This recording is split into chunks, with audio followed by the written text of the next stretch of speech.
آقا سے جناب رسول اکرم صلی اللہ علیہ وآلہ وسلم سے سنا ہے کہ حضور علیہ السلام نے فرمایا کہ اس دھرتی پہ کائنات میں وہ انسان بدترین ہے جو کسی کو مرنے کے بعد بھی اس کے جسم مبارک کو جلدناش کو جو بے حرمتی کرے. تو آئیے ہم اس واقعے سے اس روایت سے اگر ہم کشمیر کی اس آج کے جو گناونی صورتحال ہے گناگو صورتحال جو ہے اس کو جب ہم دیکھیں کہ جب ہمیں کشمیر میں ہی کہ ایک ڈسٹرکٹ سے جب یہ خبر موصول ہوئی کہ ایک شخص نے ایک بالغ بچے کا قتل کیا, پھر اس کو قتل کرنا تو اپنی جگہ ایک جرم ہے ہی, اور اس حدیث کے تناظر میں جو مولا کائنات علیہ السلام نے فرمایا کہ اس دھرتی پہ وہ بدترین انسان ہے, مرنے کے بعد بھی اس کی بے حرمتی کریں, تو کس جرت سے اس شخص نے, اس درندہ صفت انسان نے اس امت کی بیٹی کو, اسلام کی بیٹی کو اس نے ٹکڑوں میں تقسیم کیا ہے اور مختلف جگہوں پہ اس کو دفنا دیا ہے. تو مجھے لگ رہا ہے کہ ہماری جو کشمیر کی جو حالات ہے سنگین حالات ہے, علماء کو, صلحاء کو, دانشوران قوم ملت کو, والدین کو اس طرف خاص توجہ دینے کی ضرورت ہے. مطلب دیگر جرائم جیسے منشیات کا پھیلاؤ ہے, ڈرگز ہے, تو اس حوالے سے آپ کی تشویش ہے کہ اس سے پہلے بھی ایک سیمینار کاروان ختم نبوت نے یہاں پہ منعقد کیا تھا, تو اس حوالے سے کیا کہنا چاہیے؟ دیکھیے کہ ہم نے اس شاید کہ اس بات کا اس سیمینار میں بھی اظہار کیا ہے کہ جو ڈرگ پیڈلرز ہے یا ڈرگ ایڈکشن جو ہے, ٹھیک, تو جب بھی یہ بات منظر عام پہ آتی ہے کہ فلانی بیٹی نے اپنی ماں کا قتل کیا, تو سامنے یہی آتا ہے کہ سوشل میڈیا کے ذریعے سے کارن یہ تھا کہ ڈرگ ایڈکشن, وہ بندہ جو ہے وہ ڈرگ میں ملوث ہے, اور جس نے اپنی بیٹی کا قتل کیا ہے تو گھر میں کچھ کنفلکٹ مسئلہ تھا, ٹھیک, یا وہ ڈرگ آفیون کر رہا ہے کہ چرس پی رہا ہے کہ وٹ ایور جو بھی ہیں, یعنی کہ ساری جو ڈرگ میں ہے ڈرگ میں ملوث ہے. یعنی کہ اگر ہم سوسائٹی کی دیکھیں کہ سوسائٹی میں یہ سارے ناسور کا جو جنم لے رہے ہیں کہ کس چیز سے, وہ ڈرگ ایڈکشن. بالکل جب تک نہ ہم بیدار ہو جائیں اس میں, کیونکہ پہلے بھی ہم نے یہ کہا ہے کہ رسول خدا صلی اللہ علیہ وسلم نے فرمایا کہ کلکم راعٍ وکلکم مسئول عن رعیتہ, تم میں سے ہر ایک ذمہ دار ہے. تو عام آدمی کہے گا نہیں یہ مولانا کی ذمہ داری ہے, مولانا کہیں گے یہ ایڈمنسٹریشن کی ذمہ داری ہے, ایڈمنسٹریشن کہیں گے یہ کسی اور ایجنسی کی ذمہ داری ہے. تو جہاں تک میرا ماننا ہے کہ میں کہتا ہوں کہ ہم سب کی ذمہ داری ہے. جس طریقے سے پولیس اپنا رول نبھا رہا ہے,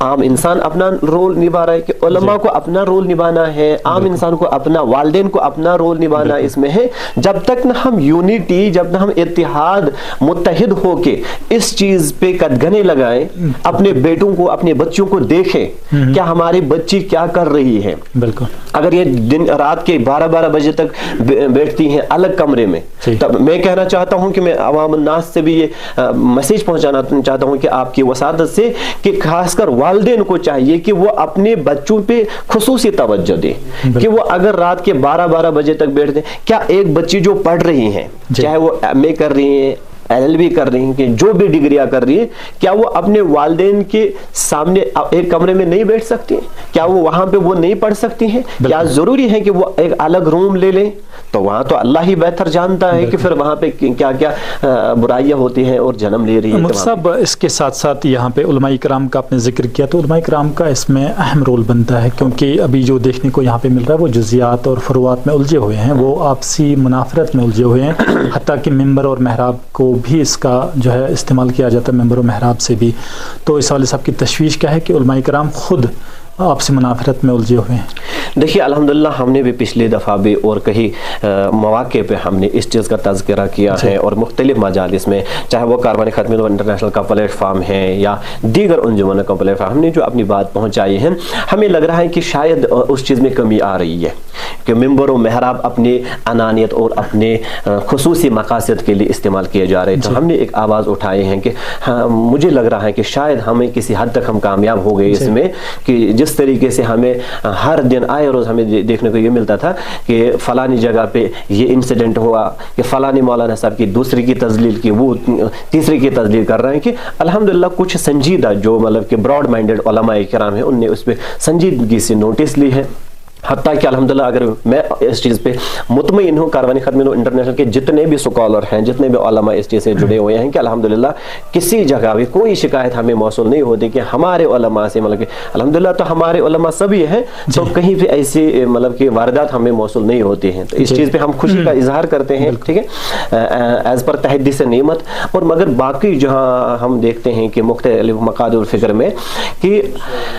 اگرچہ کسی حد تک اس کا جو کیا کہتے ہیں کہ قدغن بھی لگی ہے, ٹھیک, اور اس میں تدارک بھی آیا ہے, اس میں کمی بھی ہمیں محسوس ہوئی ہے, مگر پھر بھی میں کہتا ہوں کہ اس چیز کی اشد ضرورت ہے. کسی بھی مسجد, ممبر و محراب پہ, امام بارگاہ میں, زیارت گاہ پہ ایسا نہیں ہونا چاہیے کہ وہاں پہ اپنی ذاتی انانیت, ذاتی مقصد کے لیے اس کو استعمال کیا جائے, یا کہ مسئلہ کی منافرت ہے. کیونکہ ہم اگر ان چیزوں کی طرف توجہ زیادہ کریں اور سوسائٹی کے جو یہ ناسور ہے, یہ جو فتنات ہیں, جو بدعات ہیں, وہ آئے روز دن بہ دن بڑھتے جا رہے ہیں. اچھا, عالم اسلام کا حساس ترین, اہم ترین اور جس کو زیادہ فوقیت دی جا سکتی ہے وہ فلسطین کا مسئلہ ہے. اس ماہ مبارک میں بھی وہاں پہ مساجد پہ حملے کیے گئے اور لوگوں کو ہراساں کیا گیا, لوگوں کی قتل و غارت کری روا رکھی گئی. تو اسی حوالے سے یوم القدس بھی منایا جاتا ہے, لوگ یوم القدس میں جوک در جوک شرکت کرتے ہیں. تو آپ کا کیا پیغام رہے گا؟ سب سے پہلے فلسطین پہ جو مظالم ہو رہے ہیں اس حوالے سے کیا تشویش ہے آپ کی؟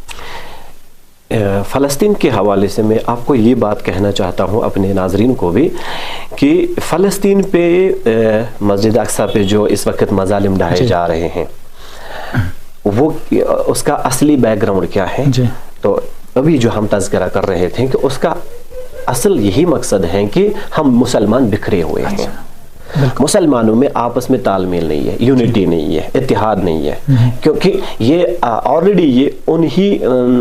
اسرائیل اور برٹشن ان کی جو پالیسی کئی 100 سالوں پہلے چلی آ رہی ہیں کہ ڈیوائڈ اینڈ رول,